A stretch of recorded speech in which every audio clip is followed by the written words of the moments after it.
this is really a conversation about what is our capacity to handle these stresses in life.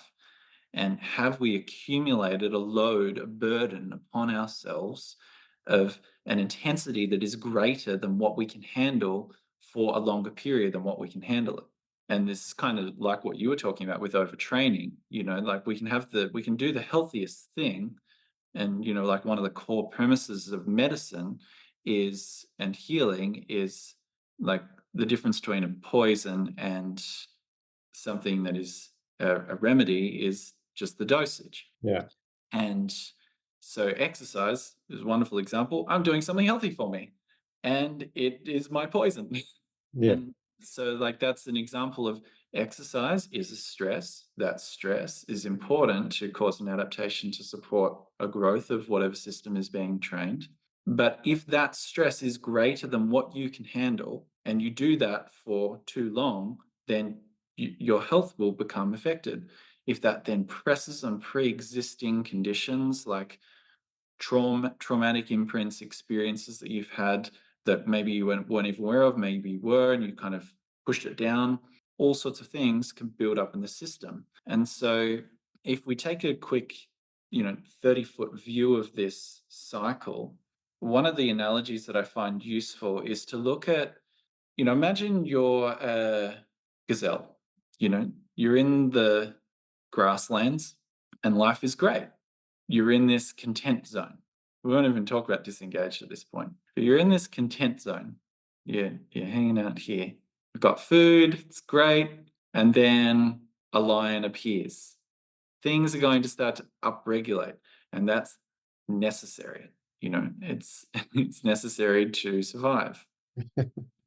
Now, you're going to start to be stretched if you're a gazelle, both physically and, all of the stuff that's happening internally.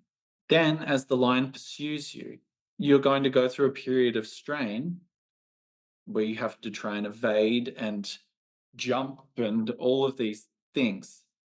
If that lion is having a good day and you're having a bad day and the lion gets you, well, you're going to have to, like, that's a lot going through your system, right? So initially, you may fight, like as your nervous system like kicks in. I'm like fighting for survival here because the flight response didn't work.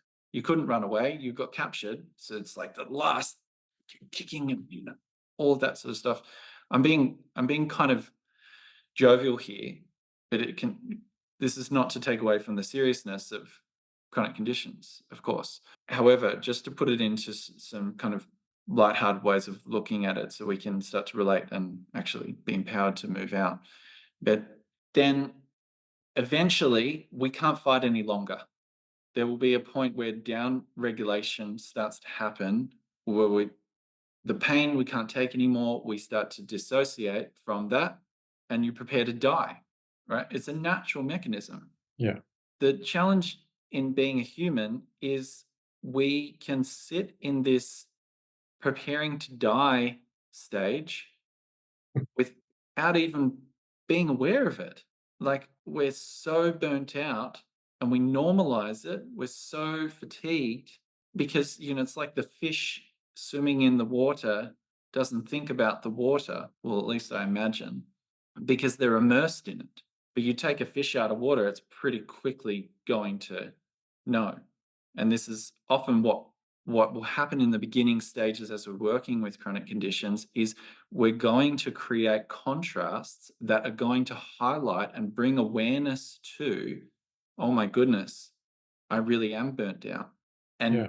this can present some challenges as we're coming out, because if you've become accustomed to being here, it can be scary to move out because you're going to start to then move back through this cycle.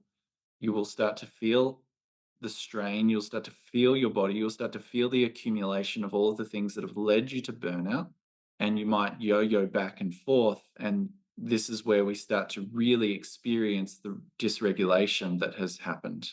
And we start to experience like stronger emotions. We may get flare-ups with chronic pain, chronic fatigue may peak, we may notice all these things. That's if we go about it with too much intensity. And this is often a common thing of like, I'm ready to heal. And then we heal with the same intensity that put us in the place in the first place. And then we go back and forward. So we need to work out how we can gradually start to reintegrate, reconnect with the experience of the body without overloading the system that then sends us back into burnout.